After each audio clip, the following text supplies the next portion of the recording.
High, welcome to my channel Ichche Diary. আর গরম পড়েই গেছে, আর গরমকালে বেলের শরবত খেতে তো সবারই ভালো লাগে। তাই আজ আমিও বানিয়ে ফেললাম এই বেলের শরবত। বাজার থেকে দুটো বেল কিনে এনেছি, আর তারপরে এটাকে ভালো করে ধুয়েও নিয়েছি। আর আমি এটা যেটা দিয়ে ফাটাচ্ছিলাম সেটা কিন্তু আমি নিজের হাতেই বাড়িতে বানিয়েছি। বেলটাকে দেখো কতটা সুন্দর ছিল, আর আমার তো খুবই পছন্দ হয়েছে। এরকম বাজার থেকে কিছু কিছু জিনিস আমরা কিনে আনি, আর সেগুলো যদি ভালো হয় তাহলে কিন্তু মনটা ভালোই হয়ে যায়। এটাকে এবার চামচ দিয়ে কুড়িয়েও নিচ্ছি, আর কুড়িয়ে নেওয়ার পর যতক্ষণ আমি কুড়াতে থাকি ততক্ষণ তোমরা আমার চ্যানেলটিকে সাবস্ক্রাইব করে দিও। আর দেখো সমস্তটাই কোরানো হয়ে গেছে। আর এর মধ্যে আমি কি কি অ্যাড করব, বরফ দেব, চিনি দেব। এইবার এটাকে আমি হাতের সাহায্যে ভালো করে মাখিয়েও নিচ্ছি। আর হ্যাঁ, মাঝে মাঝে একটু জলও দিতে হবে যাতে এইভাবে ঘন হয়ে যায়। আর তারপরে আমি ঝাঁকনিও ব্যবহার করেছি যাতে এর দানাটা না থাকে। আর দানাটা যদি আমাদের মুখে বাঁধে তাহলে কিন্তু খেতে ভালো লাগবে না। এরপর তোমাদের একটু দেখায় যে দানাটা আলাদা করার পর এটা কেমন দেখতে হয়েছে। আর তোমরাও আমার মতন এইভাবে দানাটা আলাদা করে নিতে পারো।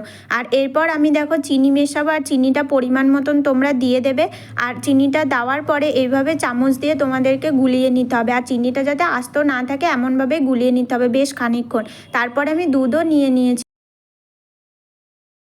এরপর একটি গ্লাসের মধ্যে 1 চামচ বেল নিতে হবে। আর হ্যাঁ, তোমরা পরিমাণ মতো নিতেই পারো, সেটা তোমাদের যার যার সুবিধা মতন নিয়ে নেবে। আমি এখানে 2 চামচ ব্যবহার করেছি। আর তারপরে দেখো এই দুধটা কিন্তু আমি আগে থেকে জ্বালিয়ে রেখেছিলাম, আর তোমরাও দুধটা আগে থেকে জ্বালিয়ে নেবে।